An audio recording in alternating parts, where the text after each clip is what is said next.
responsible for any strange phenomena that may occur during or after listening to this podcast, which may include the following: heightened senses of awareness, psychic abilities, UFO sightings, alien contact, time loss, out-of-body experiences, ringing in the ears, ESP, lucid dreaming, increased synchronicities, astral projection, telepathy, stronger intuition, levitation, miraculous healings, and/or remote viewing. Please be advised to listen at your own discretion.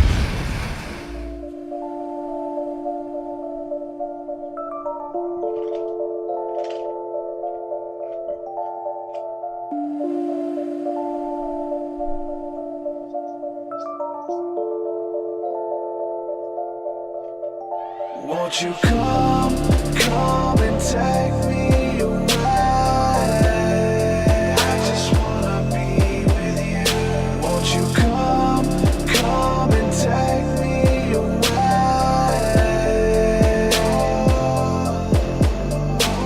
To a place to walk on troubled seas, faith to stand when I don't believe. I just wanna be with you. Won't you come and take me away? I just wanna be with you. Won't you come? You are now locked into the TruthSeekah podcast. Gargoyles! Psychics! Everything's ungodly! Dark savage! Streaming live at TruthSeekah.com. She's not a Christian! Give it up, y'all. Your portal to the paranormal, esoteric, and all things spiritual. She's tampering in dark-sided stuff! And now, your host, TruthSeekah.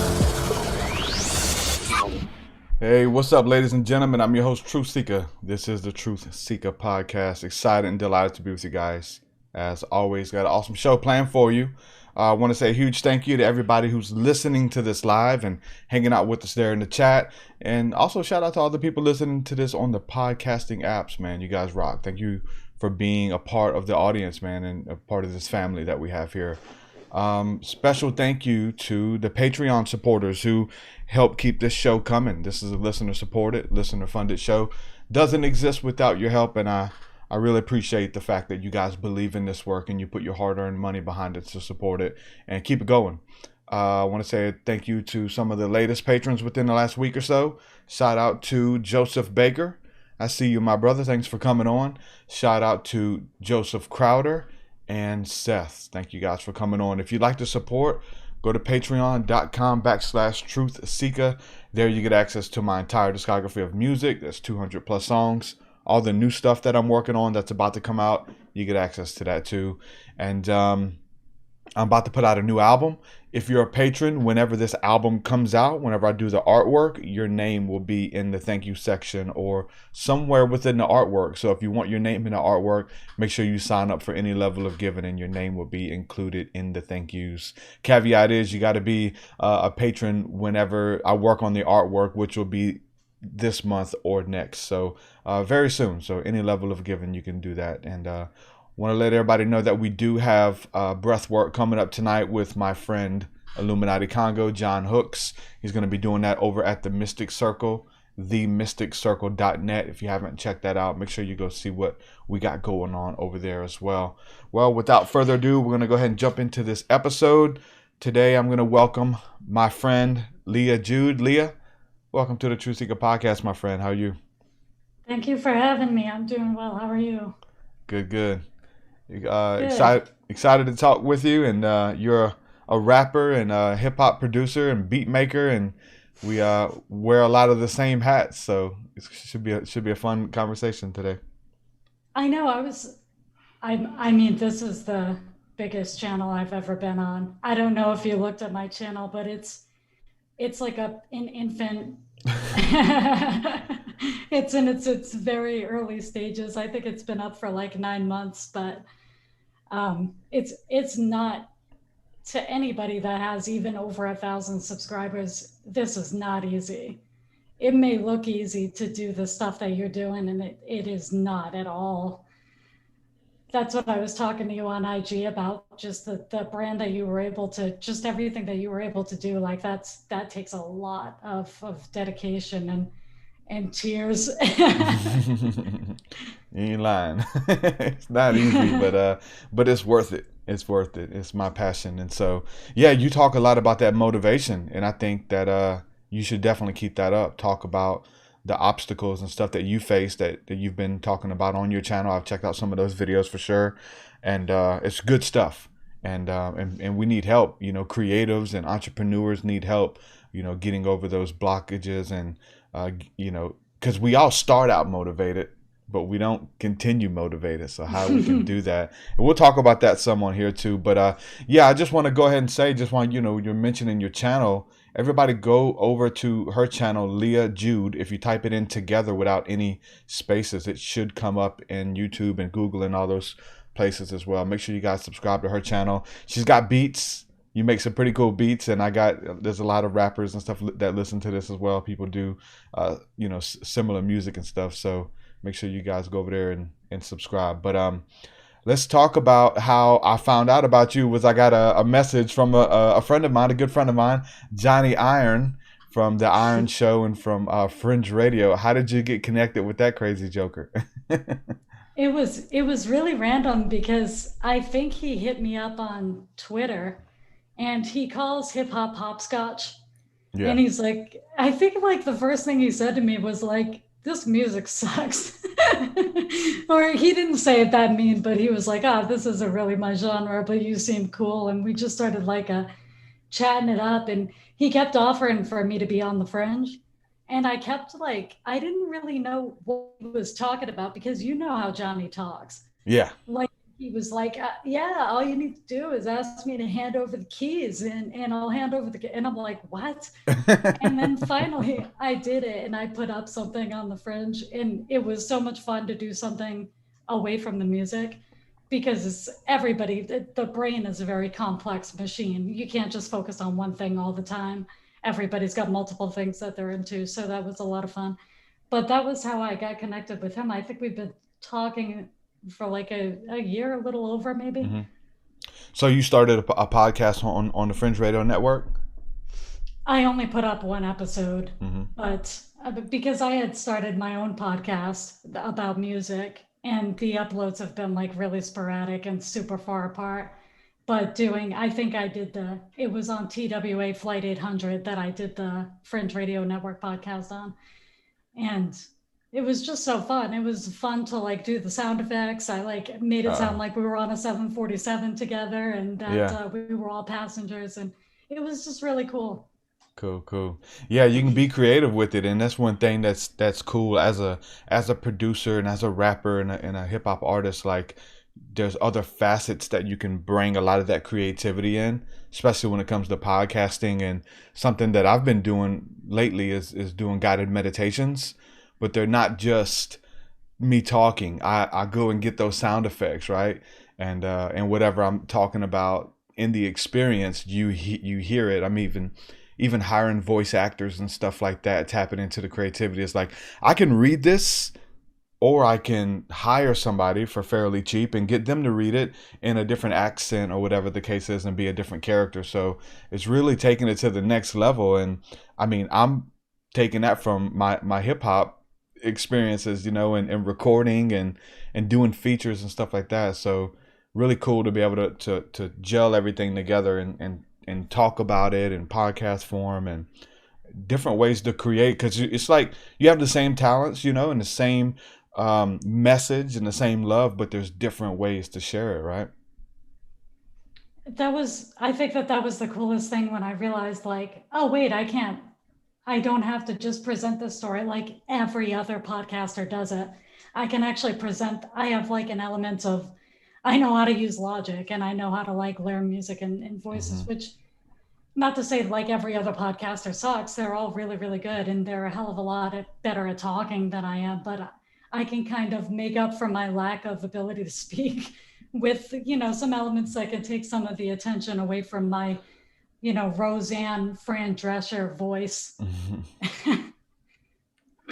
Yeah, we get to do that, and that's funny too, because like even recording, I don't like my voice. I think that when I record my music, that it sounds real bland, and I'll layer my vocals and stuff to get this really ambient feel and panning with the vocals and stuff like that. And a lot of people are like, man, just do one vocal, one take. That's how all the professionals do it. They just do one take. And I was like, nah, I can't do it. Other people seem to like it. I don't like my voice with one layer. Yeah, but you're a musician. You know that the professionals don't do it in one take. Like if you listen to Rap God by Eminem, you can actually hear them splicing, because you can hear his voice go up like octaves when it's not supposed to be. Like if you start to be able to hear things like that, the longer that you do this. Mm-hmm. Yep, But, and I've learned what works for me, and I punch in. I went and did a song at a buddy of mine's, and we just past weekend. Just for fun, and I was just punching in. I was like, "There's no way I can go from I'm gonna be missing words and barely pronouncing stuff." And if you're doing a recording, like, you gotta give it that time and dedication. If you need to pause and take a breath, like that's the magic of being in a studio, not being on tape. People only hear the final product. They have no idea how many times it took you to get that right. All they hear is the final product. And if they're happy with it, they're happy with it. If they're not, they're not. But they're still not going to hear, all the mistakes, because I trip on my words all the time. I mean, I could barely speak, let alone rap.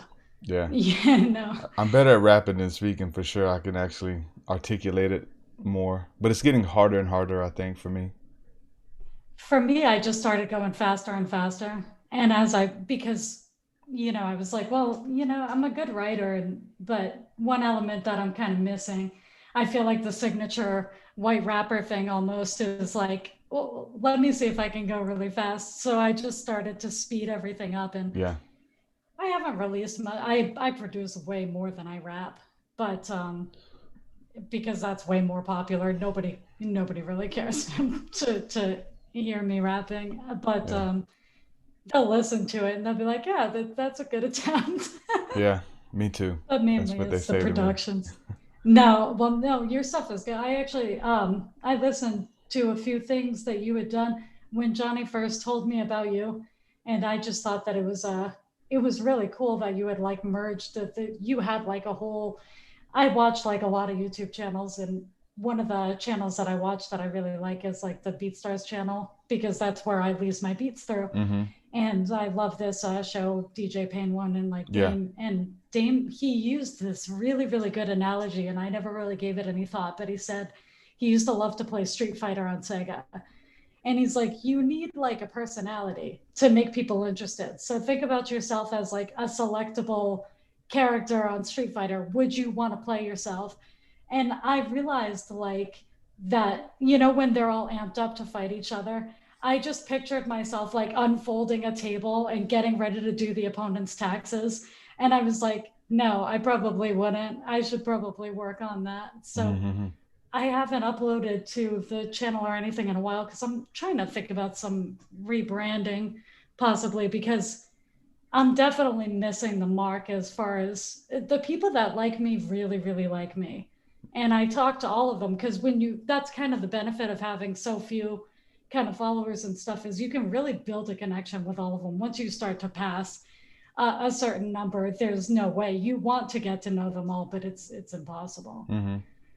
But yeah, like I have a really good connection. So now they kind of like me for me and less for like anything that I'm doing. But that's not good when you're trying to draw more people over to you, Yeah, it's tricky these days. I used to be a lot better at it than I am now, as far as, because I think it's because it's cluttered, that like, and so the people learn how to cheat the algorithms, and a lot of stuff happened over the years, and they changed the way that YouTube works. And early on, all you had to do was have a good title and a dope thumbnail and hope that the content was at least okay, and you would get out there. Now you got to have like, I don't know what you got to have.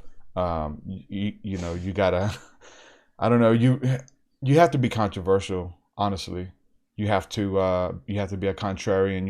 You have to take a hard stance on something to really to get those views, and to be in the algorithms. And you got to always be triggering people like Tom McDonald, like Eminem, you know, and the way that Tom McDonald, it's very interesting. I've been shooting a lot of videos lately, and I've been seeing the way that he's promoting his videos before he's like giving you a teaser of something that is controversial about it. I just paid $100,000 for this Eminem beat. You guys you can't wait. You're just like hyping it up, or this is the most controversial song that I've done to date, or the label almost didn't let me put this song out. You know, you guys got to see the video. They might take it down, so you got to watch it right when it comes out. And all of these like tactics that independent people are doing that's working, and controversy sells. And me personally, I started out being very controversial, but now it's what I do is not to everybody's doing it now. So it's a little bit harder to kind of get out there in the algorithms and get that click over the next video beside you. You really gotta speak to that controversy. Really take a hard right or a hard left. If you play the line in the middle, they're just gonna pass over you. It's like you said, you have those people who connect with you, and they really connect with you, right? And so I'm definitely appreciative of those people, for sure. Oh yeah, but I mean, you're not lying. I'm probably the least controversial person ever, you know, and I'm really friendly. I see everything in gray. I'm never like, oh, it's definitely this way or definitely that way. Like, I could definitely see all sides of a lot of things, and so like I'm very non-confrontational. And there was this narrative for the longest time, and I think it used to be true. Like, if your music is good enough, if your video quality, if your sound quality is good enough, people will come. And that's not true anymore. It's so saturated. I thought it was. I'm using this really, really nice camera, and my views have probably went down. Maybe they can see the flaws a little bit clearer. But but having like this nice camera for the podcast and overlay and all that cool stuff you think would win people, it impresses people. But people get more views just pulling out their cell phone and talking to their cell phone, you know? I mean, yeah, because people love, and it's nothing against people, and it's not wrong, but people love drama. It's kind of one of our, I think it's a necessary human trait, but it's not really a positive one in this day and age where we're not all being chased down by like saber-toothed tigers. You know, but it's just kind of left over. We're very similar to our cave people versions, but now we're applying it to this modern world, and not everything fits in, and not everything that we still continue to do is healthy. When you just think about the way that we eat, you know, we're designed to eat that way. We're designed to just shove face every opportunity that we get, because that's how we survived. But our bodies don't understand that the grocery store is full. And that's, you know, something that had like 70 calories in the 1980s. Now the same exact item has 140. Yeah. Our bodies could care less. It's like shove face, there's food right there. Mm-hmm. But it speaks to that inner, you know, primitive person that's still there. Like I said, we like the conflict. There's a song by Tool. I'm a really big Tool fan, called Vicarious. I think it's Vicarious, and it talks about like living through sitcoms and television and watching violence and rage and serial killer shows and like all of this stuff that just pulls you in, because you're like essentially getting to experience, or video games, you're getting to experience it through this other person, where you know you can keep your hands clean, or it's not you, but you still get to see what it feels like to play on Grand Theft Auto and join a gang, or rob somebody, or shoot somebody, or whatever, or be in the army and Call of Duty, and playing vicariously through these avatars, if you will. And you know that you know drive that's in us for violence, and going back to the music, tying that into the music and algorithm and all that. You know, I think that's why diss tracks work so well.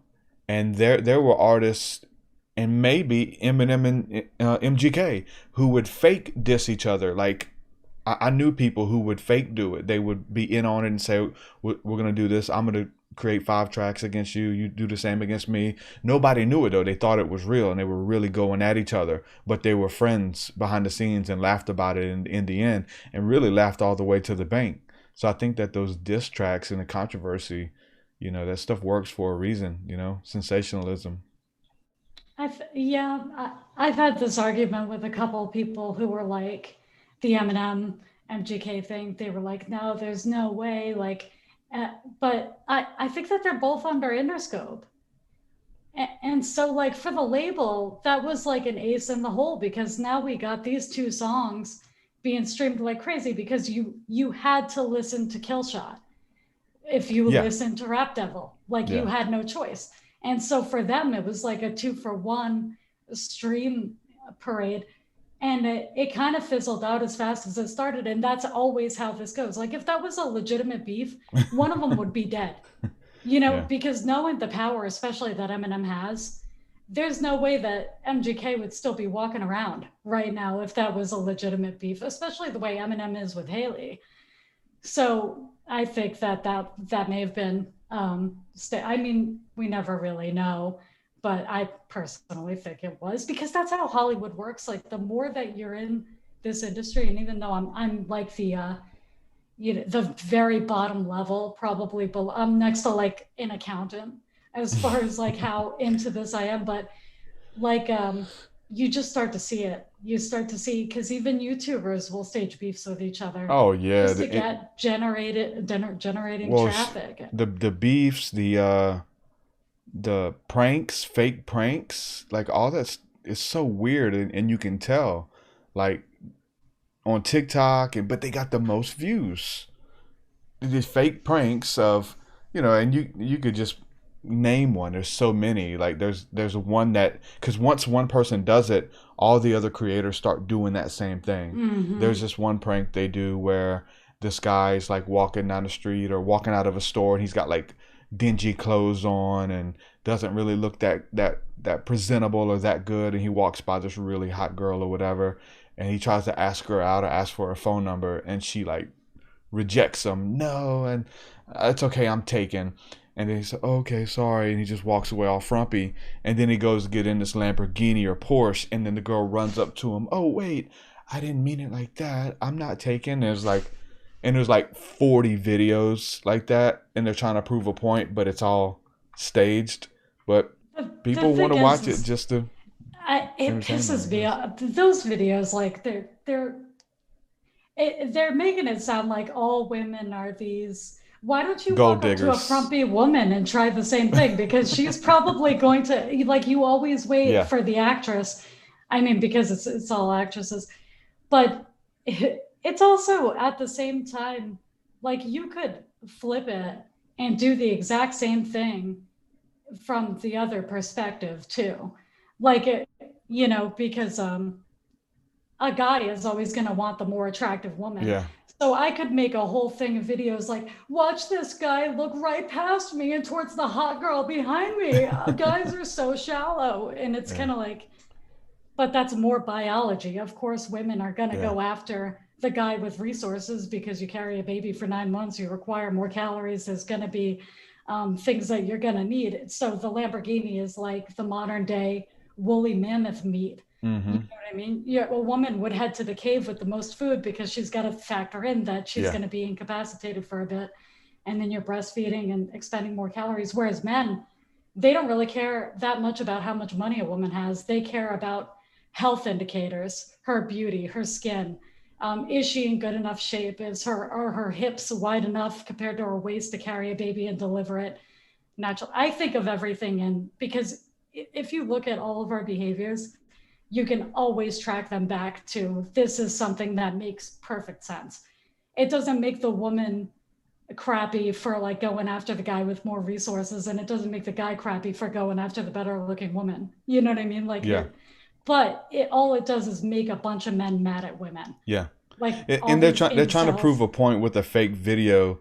I mean, like you said, I'd like to see them really do it. Like, I'm pretty sure the woman wouldn't care. Like, if the woman was taken or, it just depends the situation, I guess, because I guess everybody's different too.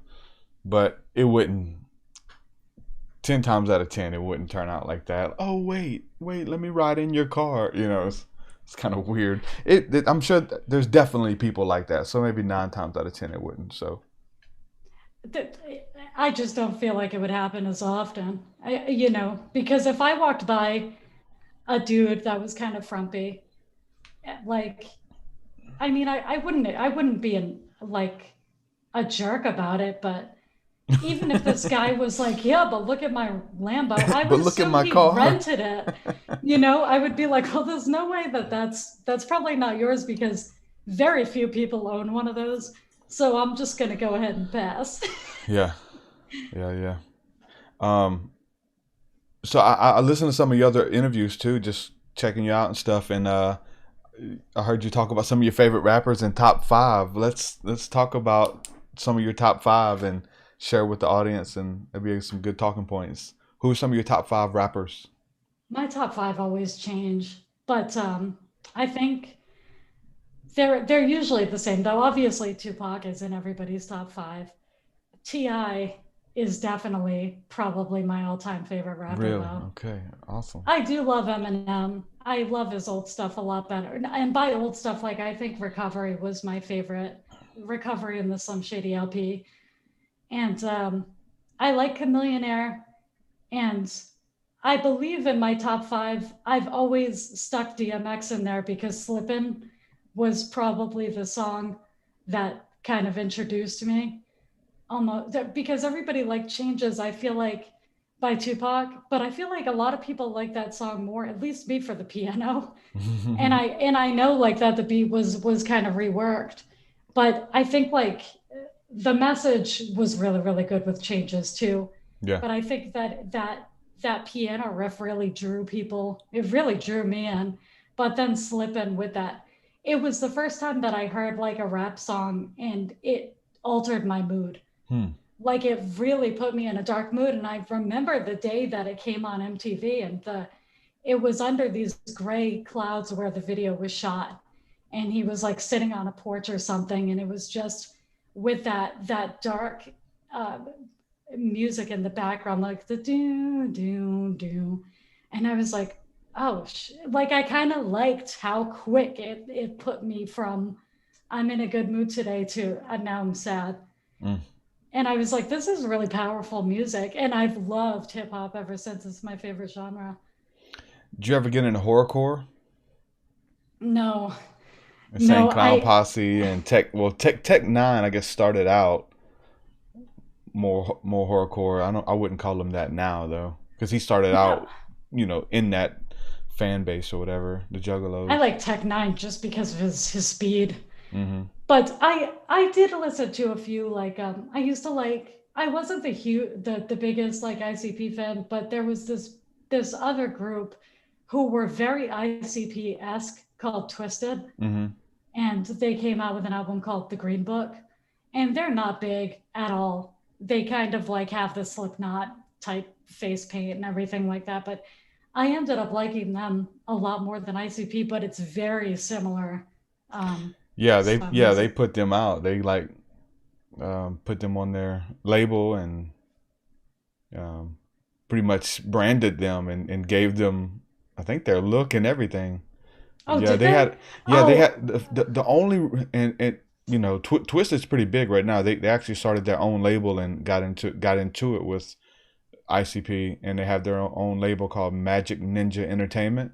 And the only song that I know and by them is called Spin the Bottle, and it was off of some collaboration album they did right when Twisted first came out. But yeah, I know who they are for sure. I had no idea that those two were. It makes so much sense to me now because the music is so similar. Yeah, they put them But out. ICP came out with a song that I liked not too long ago, though. And I don't remember what it was called, but it was about some ghost in this kid's closet that like bites his head off. And it's, I thought it was really good because as you get older and you hear these people, we kind of grew up with a lot of even Eminem, and you hear them grow and their music really starts to mature and, it's really cool. Yeah, well, his music had to mature and then digress a little bit. Like he had to go back and keep the controversial stuff, right? because he put out, I guess, a couple albums that people were like, it's whatever. And then Eminem came back when he started dissing everybody again, or at least talking about the stuff he didn't like, and responding to people. As you get older, you're like, yeah, kind of like, what I'm saying, live and let live. But when Eminem started, he's putting everybody's dirty laundry out there. He's calling out Christina Aguilera and Fred Durst and NSYNC, and he's going in on all of the faux pas and the things in pop culture that suck. And he got away from that because he probably quit caring about pop culture. He's in it. He's knows all these people are fake and all of this kind of stuff. And so he starts talking about other stuff and growing up, and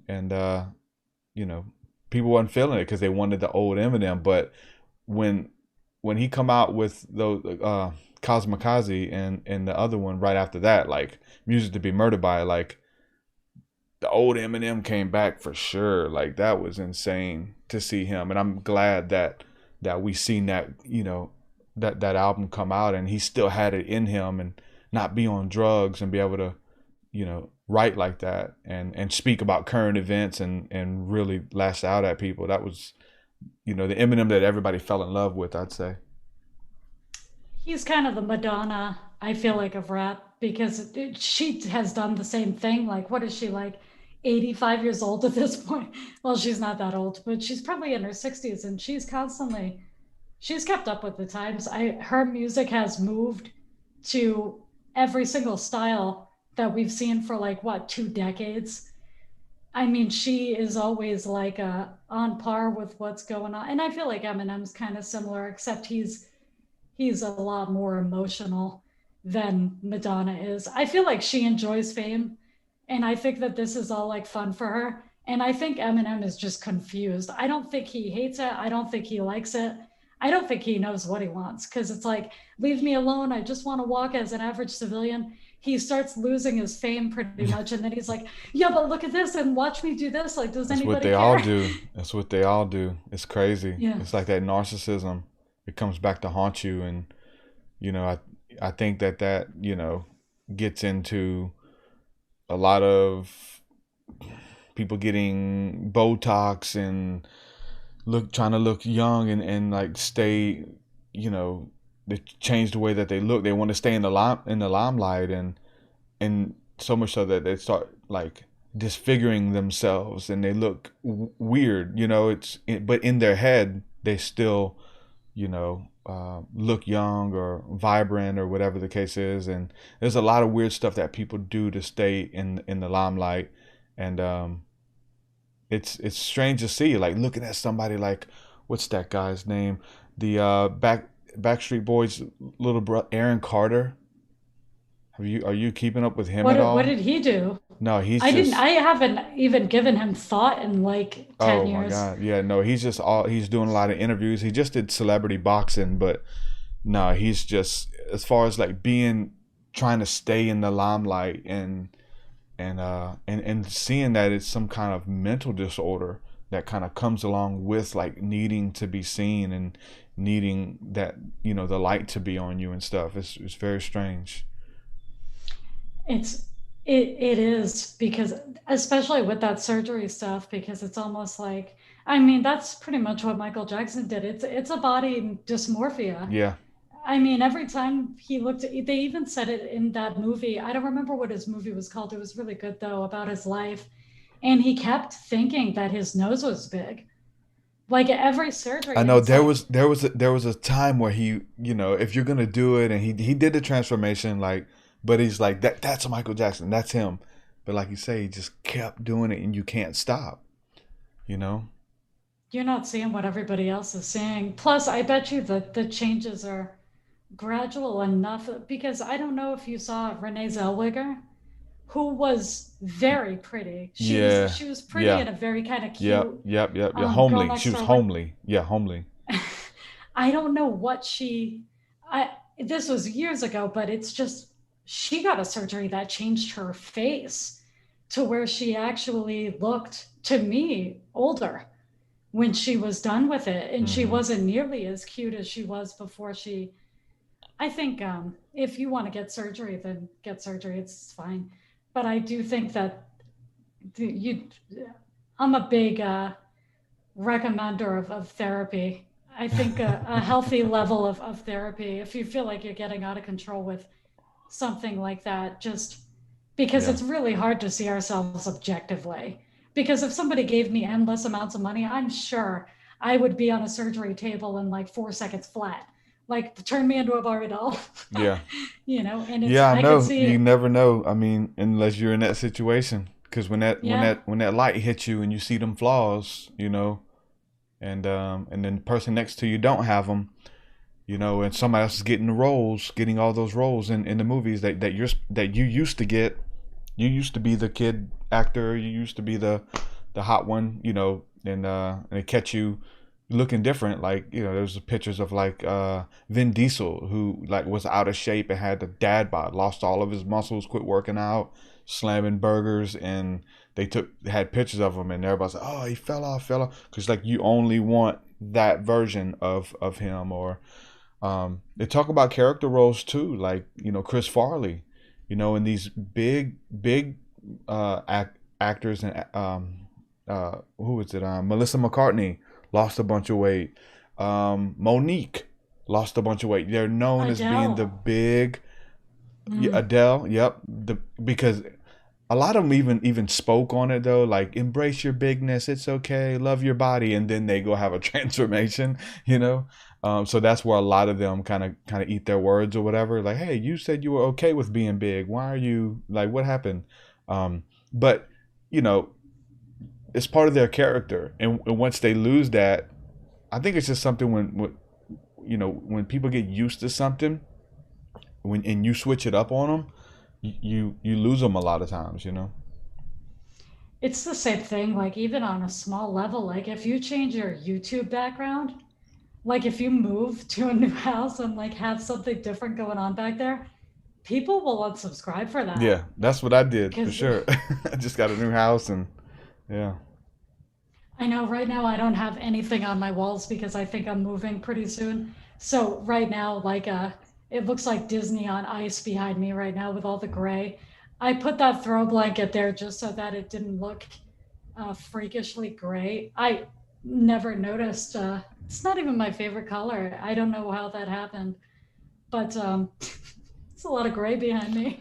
Yeah, you change up one, change the color scheme, and throws them off. Like, hey, why's it green, man? Purple looks better than Like green. TruthSeekahs green. This isn't the channel I fell in love with. Hmm. But it is true though. It's like I started. I had a channel that got deleted, and it was doing. I think I had like almost 9,000 subscribers or whatever. And I'm about to speak to somebody here, Brent. I just had him on, and it's kind of what he's going through. But I had like almost 9,000 subscribers, and it was all conspiracy, spiritual stuff, and that's why they subscribed. That's what they wanted. And I started streaming, doing games, like gaming, and just hanging out with the chat. And I game a lot. I love video games, so I was like, why not stream and hang out with the community while I'm playing Madden or Gears of War or whatever the case is. It's something that I really like to do. And I caught so much flack, and so many people unsubscribed from my channel because I was playing video games and it wasn't spiritual or conspiracy oriented. And it was just kind of like just hangout, and people were, they were used to a certain aspect of you, and then when you change up, a lot of them out the door. You can't change anything, you have to keep it the same.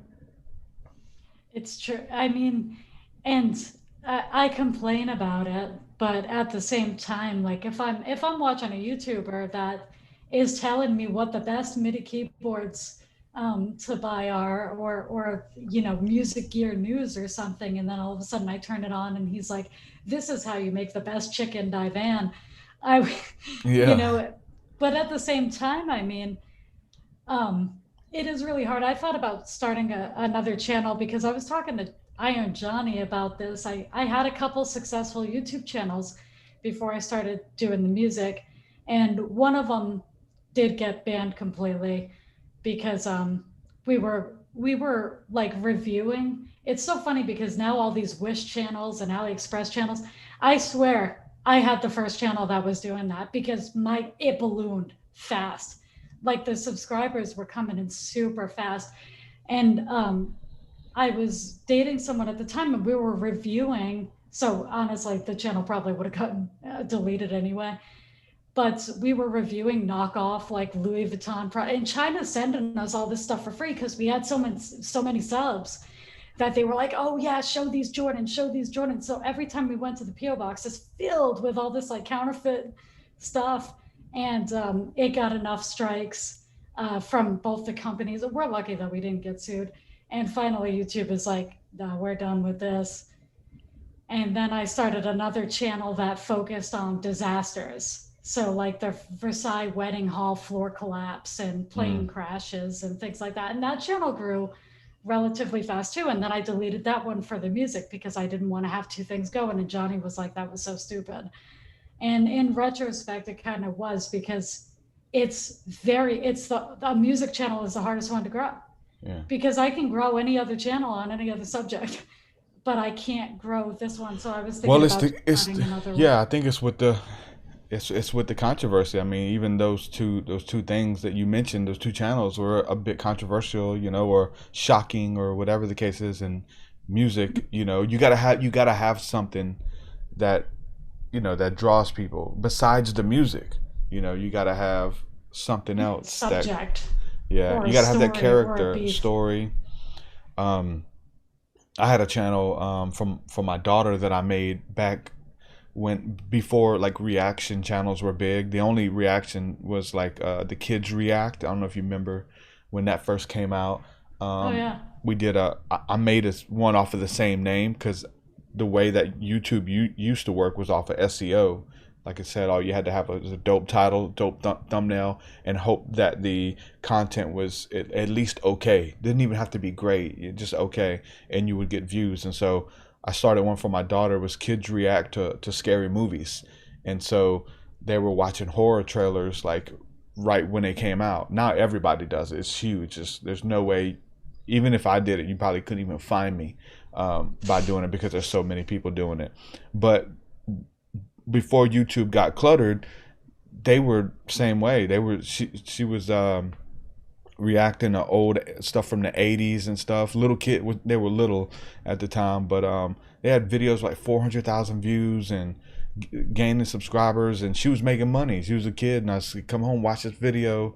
Listen, all the money y'all make, I'll give you the money. You just gotta sit down and watch these videos. I'll edit them. It was fun, but YouTube ended up banning my channel and ended up losing all the footage and stuff. So they're really like, even when you're uploading a video, they're like, are there kids in this video? They're super protective about kids.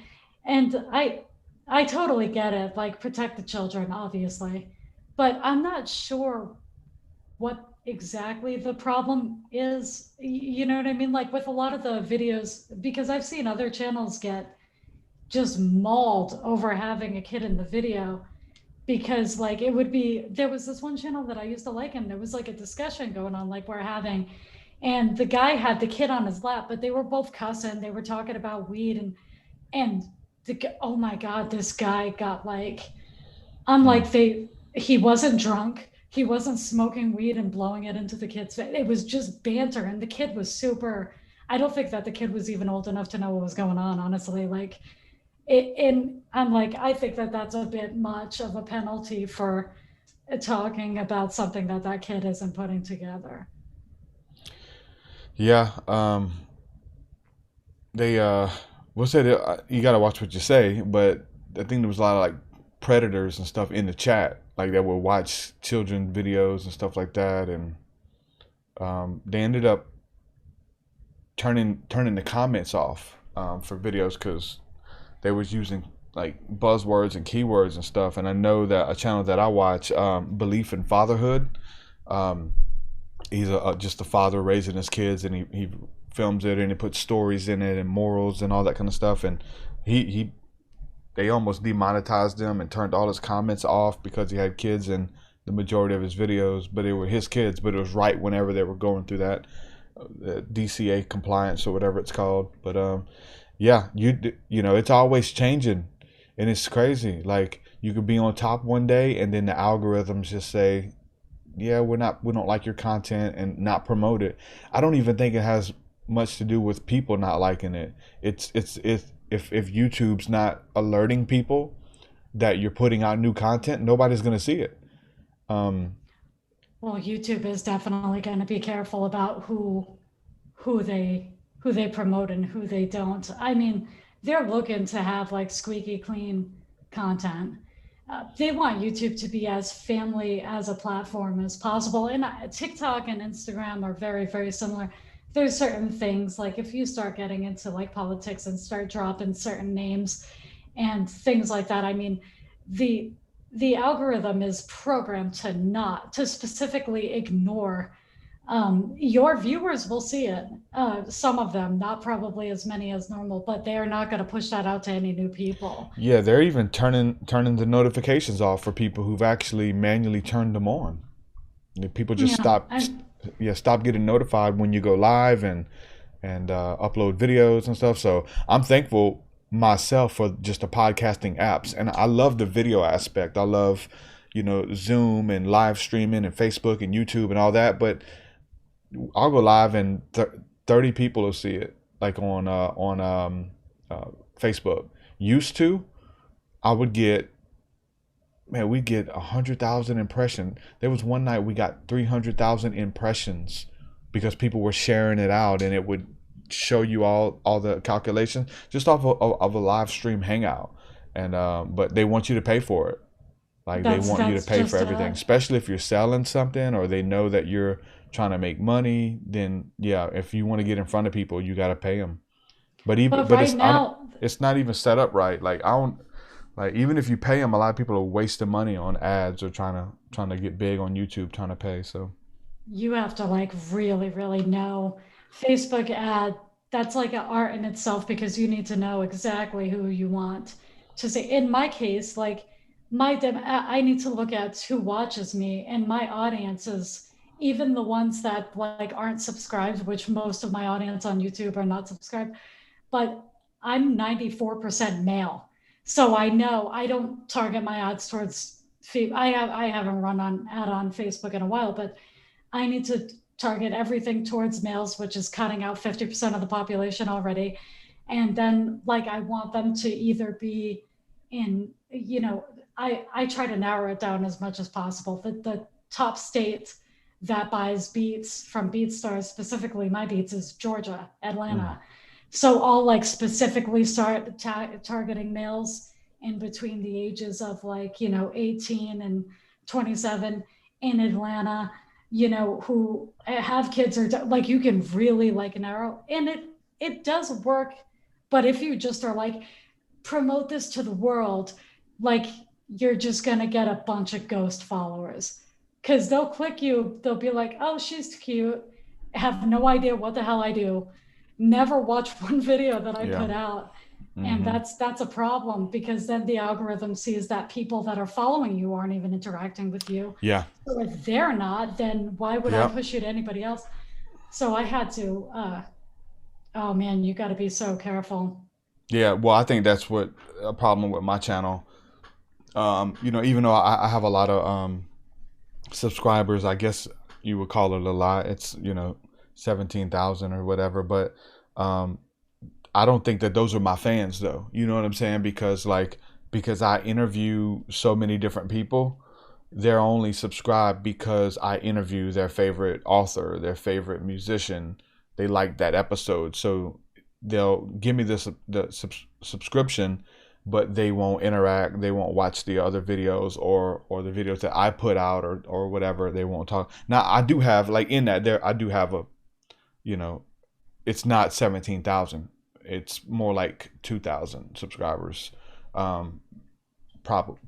If you look at the analytics, but if I interview their favorite author again, they'll listen and they'll share it out and they'll watch. But that's one of the things that I've noticed, that my channel, it featuring so many different people and so many different ideas, and I've talked about everything. We're talking about music now. There's a portion of people who like music, who are hanging out with us right now, listening to this, but I would say the majority, I don't know, it's just split because I'm a musician. You know, I like beats. I make music. I used to go live and show myself recording and making beats and stuff like that. And people would hang out and watch and just interact and you know, be a part of the stream. But that's not the majority. You know, other people wanted to talk about conspiracies or spirituality or whatever. They didn't want to see the working aspect of it, the hard part, you know. So That's it's almost true. like I mean, it's almost like the thing we were talking about switching it up. Like, you know, you can't switch it up. Like, we only want this. We don't want this and that. So that's what you know. I was trying to. It's true. Like Johnny was like he was saying, we were kind of in a disagreement, but I can kind of see my side and I can see his. You know, because I even talked about you in the latest, I think, video that came up, because I was talking about being on the Fringe Radio Network, how I was really kind of anti doing it. First of all, because I didn't know what he was talking about, and second of all, because I was like, none of my people care about that. They don't care about me talking about TWA Flight 800. They're not going to go over there. But honestly, it was kind of cool because Fringe Radio Network people ended up like getting exposed to my beats, and they were actually listening to them. And like, and I made a couple sales off of, because they have podcasts and they're like, oh, I want to use this one or that one. yeah. And a lot of my people, more than I thought, went over and listened to the one on the Fringe. So sometimes, as long as I feel like it's kept separate enough. But then I was saying, like with you, I used you as an example. I was like, he's doing like his own thing completely. He's like, some of his stuff is on the paranormal, the occult, and then he's got the music stuff, and nothing seems to be cannibalizing anything else. So, and that was impressive to me, because I was always worried about my content cannibalizing my content. Like, what if I do start talking about this on this channel and this explodes, and then people really don't care about the music anymore? Because right now I'm struggling to get the people that care about the music to care about the music. Because I saw somebody say this in a video, and I think that it's true. They were saying like music is, they called it an ask channel. You're asking people to do you a favor, like, oh, listen to this. Because why would they listen to me if they can listen to T.I.? Or why would they listen to my beats if they can listen to Rixop beats, which are better? You know, like, I'm not one of the greats, like these huge David Guetta beat makers and stuff. So it is, in a way, I'm asking people to do me a favor, like, well, give it a chance, you know.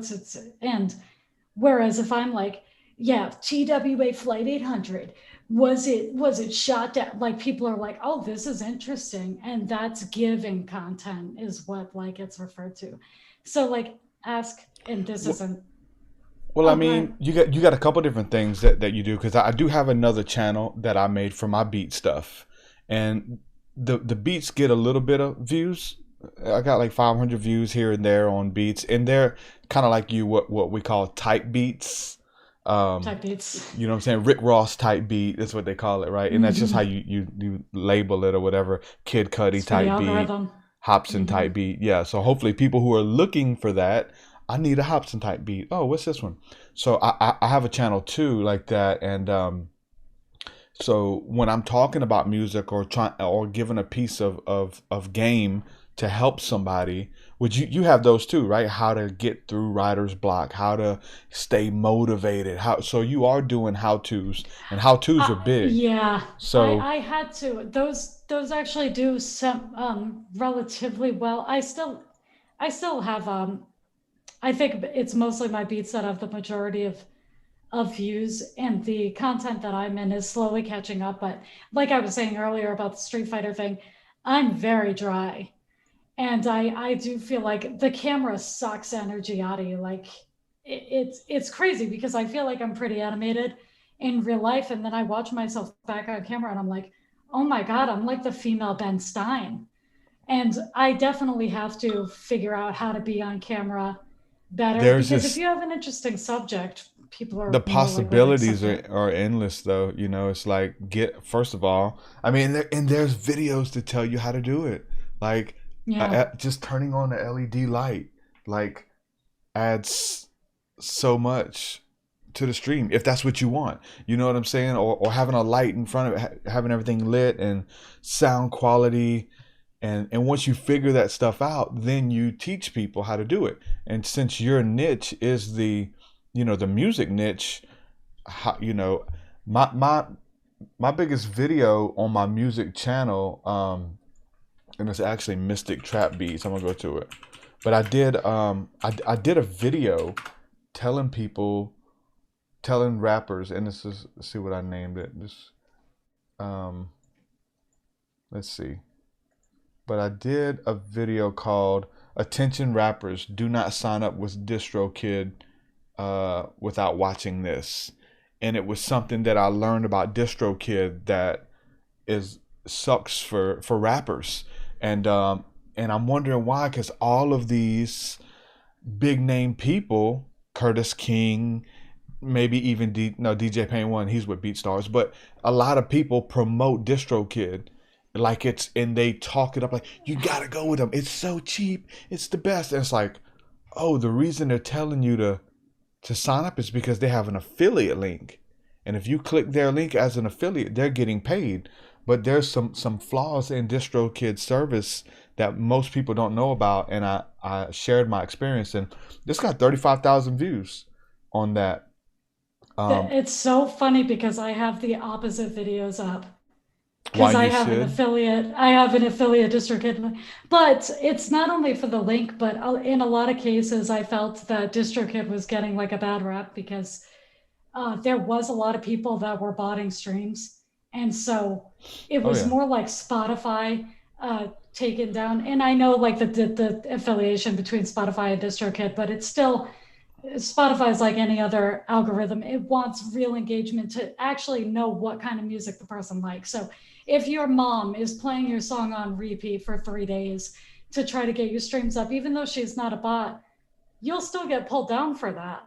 And I felt that DistroKid was taking a lot of like this lap, but I think like any other company, any company that you can even have an affiliate link for, anybody that's making up north of $1 million is going to have its problems.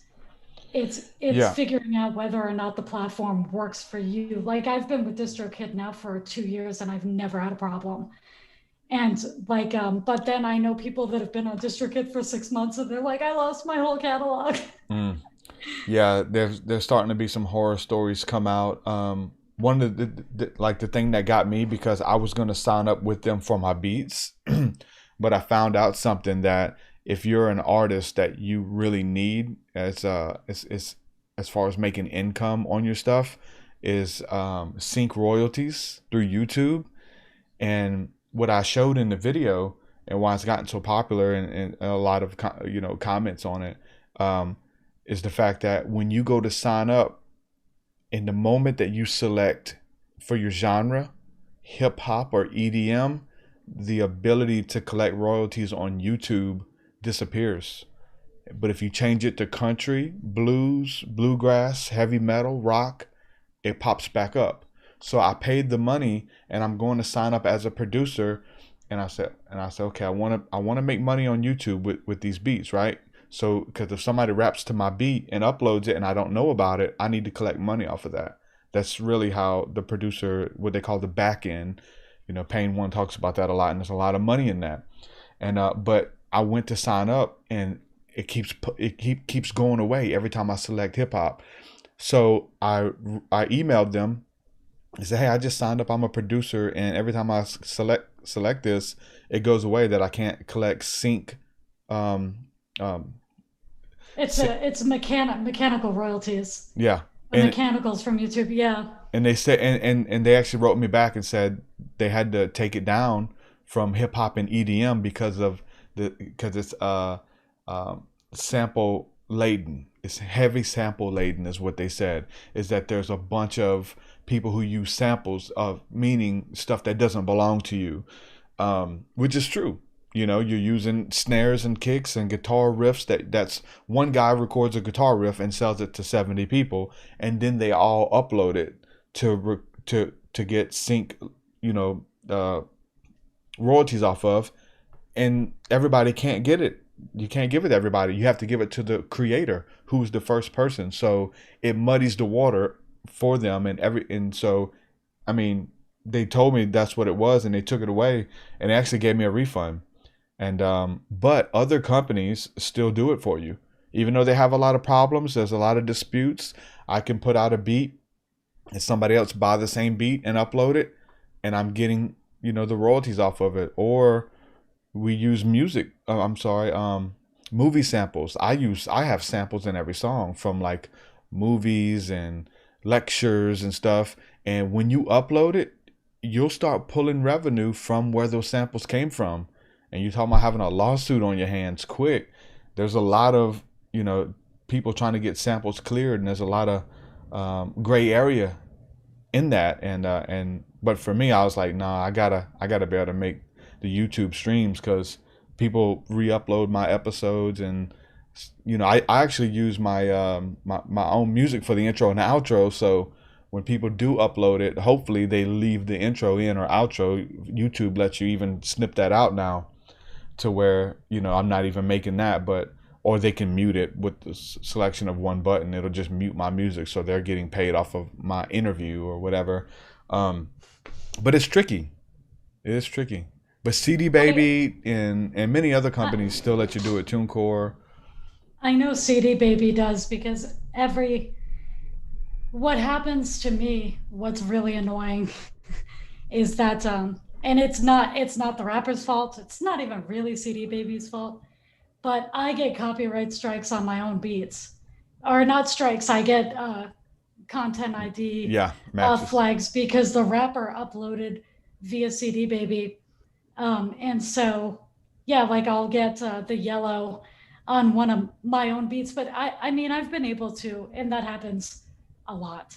But the good thing about it, or the thing that I like about it, is a lot of the times they didn't lease the beat. So I do go after, if they get enough streams, I go after them. Yeah. I'm like, I'm not monetized. You are. You owe me money. Well, you got to get monetized. That's the trick. As an artist and as a beat maker, you got to get monetized. There are companies that you can upload your music through. Sometimes it's hard to get approved, but I think it's AdRev is one of the big ones. AdRev. There's a couple that you can upload all of your music to, and they will collect for you. I do that through like DistroKid.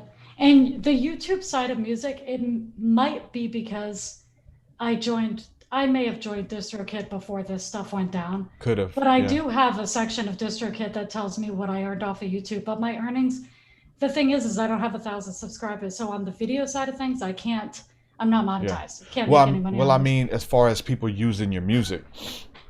So like, even if you, like, as soon as you put out a beat, you want to find a way to register it, whether you're working with an AdRev company or you just upload it to, I would say DistroKid, but if DistroKid's not doing that, somebody said that they just changed it, that they started doing it again. I doubt they're it. A distributor, and I think you're talking about like ASCAP or BMI. No, I'm talking where you register with the. No, you want to register with PROs. them. Yeah, you want to register because with I'm them registered too. with BMI too. Yeah, I get little small checks from them, but no, as far as like, because when you put your beat out, you want it to pick up, because everybody's on YouTube. Like, if somebody puts out a song, like you shouldn't have to physically go after everybody who uses your beat, you know, and you don't have to. I'm slow. No, I see what you're talking about now. Yeah, it's so kind of like the YouTube content ID system that like. Yeah, tracks. so it actually works for whoever registers it first. So if you create it and just upload it to BeatStars, and somebody downloads it and registers your beat as their own, you know, all the algorithms think that they own it. But when you upload it, or you batch, or maybe you upload 10 or whatever, and you upload it, you'll be getting the revenue. I've got like, because I use a company now called Catapult Distribution, and they'll show me all of the videos on a YouTube that are using my music. So I got my beats on there, and I got my regular music. So if there's people they're streamers, right, who are on Twitch and on YouTube, and they're playing video games, but they're playing my music in the background, I'm getting a cut. because that's my music. You know, you have to pick something else. Or people are rapping over my beats and they got them online and it may have 5,000 views and they collect it. I don't have to go do a strike or whatever. So there's a way for you to register it first. The thing is you have to register it first. Whoever registers it first is going to get the money unless you have to dispute it. And then you can go dispute it and go back to the company, which we've had those problems and stuff too. So it's a little, the way that I was doing it is I would upload every single place at the exact same time. Everything was scheduled. So at the same second, when it went onto BeatStars, it would go onto YouTube, it would go. So no matter what, like I was the first, and then whoever uploads after that is considered a derivative. If somebody puts like lyrics or whatever. But I'm about to, my DistroKid year is up. So I'm about to see what the new, because once you sign in, you're kind of grandfathered in for the entire year. So I'll be able to see like what's changed, if they even let me monetize on YouTube anymore, if they still provide the YouTube content ID. I think it was an extra $15 a year to have that done, where DistroKid would actually listen for the rhythmic patterns to make sure nobody was using it was like extra money to do it.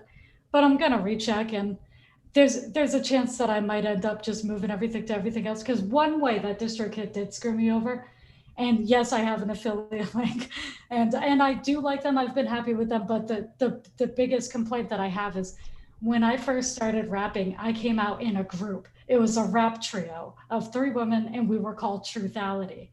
And I put Truthality under DistroKid, and then when I started releasing alone, I started releasing under LeahJude and by myself. And DistroKid will not let me remove Truthality. So I have to pay extra for something that's not even active. oh goodness. And I took down because I didn't have releases from the other 2 that were in the group.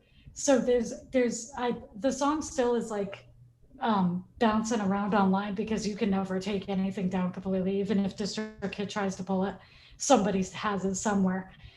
But yeah, like, I'm so mad that I have to pay an extra like $20 for something that I don't have anymore.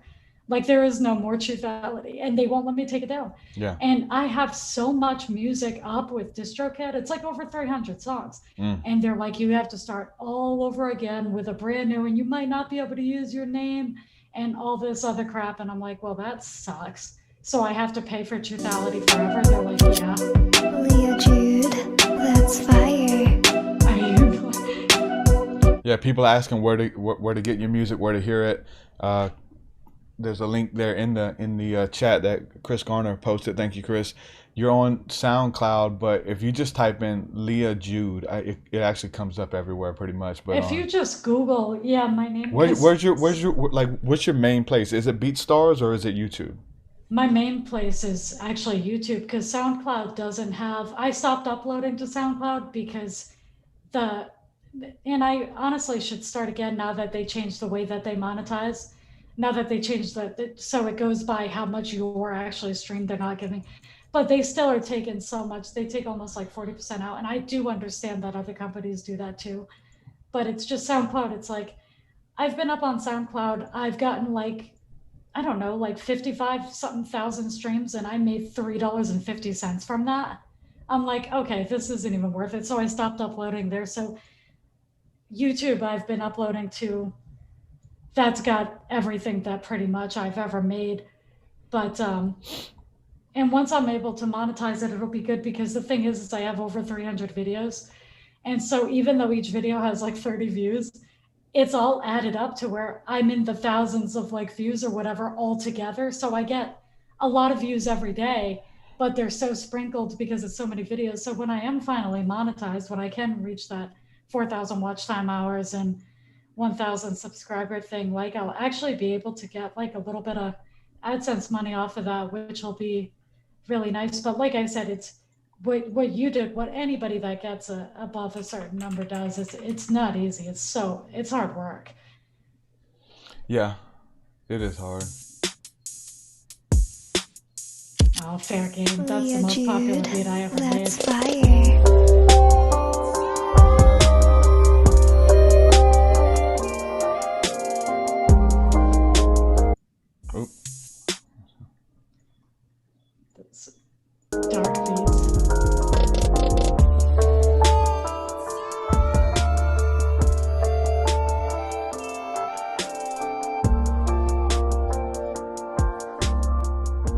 I like that one. That was dope. I love vocals. The thing is like I definitely I'm like a sample stretcher. Like I know some people will like take samples and they do a lot of different things to them. Yeah. For some like that vocal there was actually like a guy going like and like it was like from India, like that really rhythmic voice thing. Yeah. I stretched it and turned up the octaves and it sounds like a creepy little girl and I love it.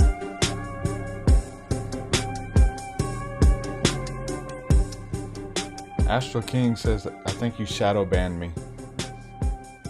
I didn't shadow ban you. I'm shadow banned. Like... Well, I just subscribed to you because I don't think I was subscribed. So I think you just hit 300. Oh my God, you were my 300th? I think so. It still says it still says 299 though when I refresh it. But yeah, I'll make sure be you so guys mad go if somebody subscribe. unsubscribed at the Make sure you same guys go second. subscribe right now. Chris Garner just posted the YouTube. Type in LeahJude. Make sure you subscribe, man. Show love, man. That's what we do. But yeah, I like it for sure, and like it's good stuff. It actually reminds me of a friend of mine's beats, Shy One. I'm actually using one of his beats on my new album. He has like horrorcore beats, and they're dark beats or whatever. So that's the kind of beats I like to make. And you know, you did me a huge favor by having such a dinky person on. If you ever need beats or anything like that, just hit me up. Obviously, I owe you one. So yeah, anything, because I noticed the kind of beats that you use, but I didn't want to be like, hey, yo, check out because I figured you already had a producer. But yeah, anything, because I make really, really dark, haunting. I really love haunting type dark beats that like make you feel dirty almost when you hear them. I think it's because I've fallen in love with that song Slippin' by DMX, and I really think that actually almost shaped the way that I like beats to sound. And I try to make ones that are happier, and the happier ones get more streams, but I just don't like making them as much. Yeah. I don't do as much dark. Well, I don't know, maybe I do, but I like doing both. You had a few I got some dark ones, but I think I like the more melodic ones though, honestly. Something if I can hear a melody in it and sing on the chorus at least, I like that better than just rapping the whole thing. I try to make my like hooks a little bit more melodic than because I do try to leave room for the rapper, because that was my biggest criticism for the longest time. They're like, where is there supposed to be a rapper? And then I'd argue back like, oh yeah, T.I. uses busy beats, Tupac used. When you think about California Love, how many instruments does that have? Yeah, it had a lot. That's the one thing what I never could get is like, because you keep adding, you never know where to stop, like adding instruments. No, and it is true. I've gotten way busy at times, but I do think like for the more busy beats that I make, they are really good for podcasters and like videographers that are looking for music. They do work really, really well for that. And some of them, I try to make them less busy for obviously rappers to leave room. Here's one I made. Purchase your tracks today.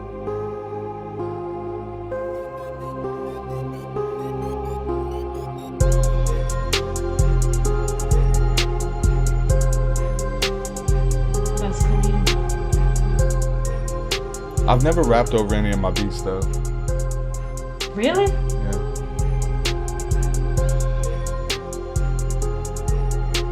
Oh man, I love the counter melodies. I love the simple keys. Yeah, because I'm not really a piano player, so I just got these little simple. Oh, I do the same thing.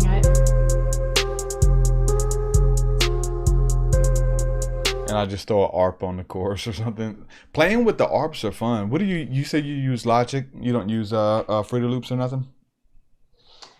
No, I use Logic, and it's so. I've talked to people about this at length, because people will be like, "Oh yeah, that DAW sucks. This DAW sucks. So you can't do this." They're all good. I honestly think it's whichever one you started on is going to be the one that most people use. I still use like Adobe because of Cool Edit. Everybody started. I started on GarageBand, so Logic was the obvious step for me to. But honestly, I've seen Ableton. I cannot stand all the gray. It looks like Windows 98 to me. Mm-hmm. And the thing is I know it's an awesome program, but I can't get over the aesthetics of like Pro Tools is the same way. It looks older, even though it's got like massive amounts of like capabilities. Pro Tools looks like it's out of the 90s to me. And I got it. I just never. I know it. I probably should use it. I got a friend of mine who begs me to use it. I don't use it. I got it on my computer. It's installed and everything. I've messed with it because I have it too, but Mac had an update that actually made it impossible for me to use Pro Tools, which is so annoying. And I will say, like, I was really, really impressed with it, especially since I had it at the same time that I was also using GarageBand as like my daily. And that's another thing is people would be like, GarageBand is trash. If you use GarageBand, then I'm like, I sell beats I made on GarageBand. Mm-hmm. I still lease beats that I made on GarageBand. Like, what are you talking about? If you're crappy on GarageBand, you're gonna be just as crappy on whatever else that you're using. Because the truth is if you can do it, you can do it. Yeah, like GarageBand, you can't get like the spatial sound that you can get the EQs, but all those things can be added as plugins. I don't it's always somebody that just started making music 3 days ago. We're like, this is trash, that's trash, this music's trash. Once you get comfortable, you don't walk around calling people's DAWs and music trash. Like, trash musicians do that. I don't insult anybody's stuff because you can get a feel for where they were trying to go with it. Even if the final product isn't like, the best quality in the world, like, you see where they were going and they're gonna learn. At their own pace. Mm-hmm. You ever use Contact? Is it Contact, KON? Yeah. I actually have like a few Contact plugins on Logic that I have so many plugins that like some of them I don't even use, but they're there. Why?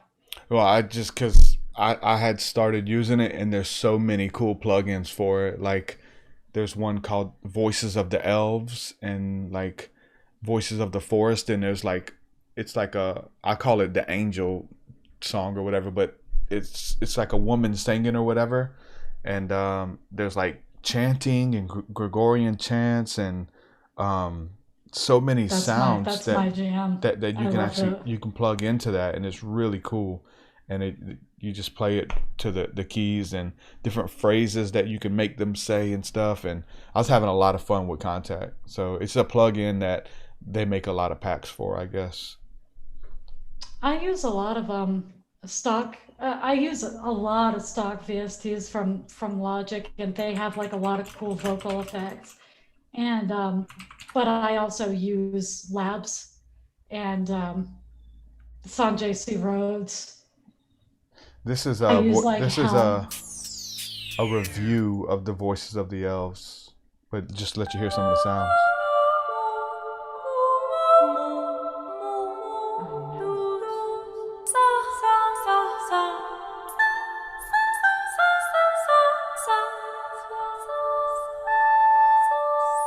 Made like some Lord of the Rings type stuff too. Oh my God, that's like so up my alley. How much is this?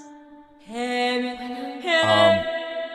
not sure. I was going to audios.com or something like that, AudioIZ, and a lot of the stuff you can get the plugins for free. Oh, okay, cool. No, I was wondering because I figured it was that I just there's a whole bunch of them. There's like just adding that with a synth. Adding the synth and then the angels, like angelic voice. Of course, you can see you can mix the different levels. Sounds so cool. Just a synth in that, it's like, oh my God. And then putting a beat to it, real relaxing. I love that. It's almost like, and somebody said this too, and I was like, that's the perfect description. He was like, your beats sound like if Enigma came out with like a trap album. There you go. And I was like, that's exactly what I'm going for. I love Enigma. Yeah. And I'm the same way. If they do a hip hop album, esoteric rap album. Yeah, I used one of their songs the other day in like a TikTok, Instagram video when we was at the Grand Canyon, I guess it was, but it was cool. Oh my God, I gotta tell you this. It has nothing to do with anything, but it was so funny because Johnny was like, "Yeah, friend request TruthSeekah on Facebook. He'll accept you." And I was like, "I think we're already friends." And I found this guy that because I get a lot of random friend requests because they find me online, and they don't see the actual official like LeahJude Facebook page, so they'll friend request my personal, which is fine. I don't really care. But yeah, I had this guy and he had like long hair and a beard, and I was like, "No, I think we're already friends." And he had like a name that was very similar to yours. And I screenshotted it and I was like, "Oh, this isn't him." And Johnny, it was so funny because he's like, "TruthSeekah's way better looking than that guy." But it like made me laugh. I was like, because this dude, I don't know, like I guess I mean, it was true, but I just have like I didn't look that deeply at this guy because like I didn't. It was another like random friend request, but it was so funny that Johnny was like insulted that I would like insinuate that you looked anything like him. Mm-hmm. That guy like makes me laugh. Johnny's crazy. I had him on the show once, but it was whenever my internet connection was crap and it was going in and out constantly. And we were trying to do I was trying to do podcasts during that time, and I was going insane. And I tried to do one with Johnny, and we talked for 2 minutes, 3 minutes, 10 minutes, and it was just cutting in and out. And it was like, man, I can't do this, but I have to have him back on sometime. Oh man, because he's so funny. He's so easy to talk to, and he definitely doesn't see the world in the way that I feel like a lot of people do. Because he comes up with sometimes he comes out with a side that I didn't even think of. I'm like, what? How did you get that from that? But then when he explains it, it kind of makes sense. And it's like, okay, I can see that. Mm-hmm. Yeah, I love what Johnny's doing, especially with the Fringe. And he's just a good guy all around. And he's not afraid to share. He's not afraid to let other people, use his platform, and that's big. So, because he has an audience, and letting people, they want people to get started. They want people to get into radio and get into podcasting and those kind of things. And so to see him reaching out to people, obviously, even if it's not even, straight up conspiracy or spiritual or whatever, he really doesn't even care deep down. He's like, just do it. Just start a show. I think that was what confused me the most when he was offering. I'm looking at who uploads there and I'm just looking at the titles of the shows, and I'm like, he's like, "Yeah, do it on music. Who cares?" And I'm like, okay, I mean, I'll do it on something that has something to do with, I guess, this stuff. But he really is a really cool guy. He's one of those people who he'd give you whatever. He doesn't care. Have you met Michael Basham, one of his partners with the Fringe? Probably. Michael Basham. Maybe not. I've met like Bentley, Counselor Mark. Okay. And God, it's funny too because our power got shut off, and Ministry X had reached out, and he's like, "Hey, I wanted to help you do a promotion for your beats." And he's like, "I'm Ministry X on the Fringe." And at the time, like, my power had been cut out because like I was just having some money issues at the time. And I was like, "Yeah, I would love to as soon as I get internet back," because and it's I'm gonna have to hit that guy back up because he seemed like super nice. But everybody at the Fringe was crazy nice. I thought you would say they're crazy. Oh no, they're super nice. But if you actually look at the podcast and then you look at the titles, and you wouldn't expect that the people that upload there are as nice and as welcoming as they actually are. Some of the shows are really intimidating looking. But it just shows you really can't judge a book by its cover, because I feel like a lot of times conspiracy theorist will just be labeled, and I've been guilty of it, of foil hats and everything that you say is nonsense, and you just be. But then, like, when you really peel back the layers, their life experience is leading them to believe that, not out of stupidity, but because things like this have happened before. Our brains can only go to our previous experiences to get knowledge on what's going to happen in the future. That's all they get, because they're inside your skull. They're sitting in the dark. They're just getting input all the time. And so, like, when you really understand why somebody thinks what they think, not only do you see, oh, this isn't an idiot, but you also see why it makes sense. Whereas before, you're in your own bubble where it just, that's why I'm all about, like, talking to different people. And I love seeing things like that. And I love having debates and arguing over things, because it teaches me a lot about what possibly could really be the case and about the person that I'm talking to. You know what I mean? How they think. Yep. Yeah, there's a lot of cool people there, and you meet some cool people, and it's people who, you know, ask bigger questions, really. There's a lot of that, you know, with the conspiracy and spiritual movement and stuff. So, good stuff. Well, we're going to go ahead and, what are we done? Almost an hour and a half. And so, let people know where the best place to go to get your music and to check out your videos, you know, your YouTube and all that, because I really like when you share the advice and all of that, and I think you should double down on that, especially when it's music oriented, because that's your niche, right? But not just music, but just being a creator, you know what I'm saying, a creative and somebody who creates, and the roadblocks that we run into, because, you know, even the how-tos, how to move past this, how to do that, try to double down on that stuff, and I think you'll do well, because your music's good. Advice. It's very searchable content. But yeah, the main place that you can find me, or the place that I've been trying to push everybody lately, is YouTube. And out of YouTube, I have a link tree. So if you're interested in finding me anywhere else, YouTube will connect you to the whole LeahJude ecosystem. But on YouTube, I'm official. And then LeahJude. LeahJude never has a space. And if you could subscribe, it would mean the world, because it, like I said, it's very difficult. I feel like my content's okay, maybe a little dry, but I think that I'm worth the chance, worth the shot. Oh, for sure. I enjoy it, and make sure you guys go over there and subscribe. Leah, thanks for coming on. Really enjoyed it, my friend. Have a good one. You too. Thank you so much for having me. All right.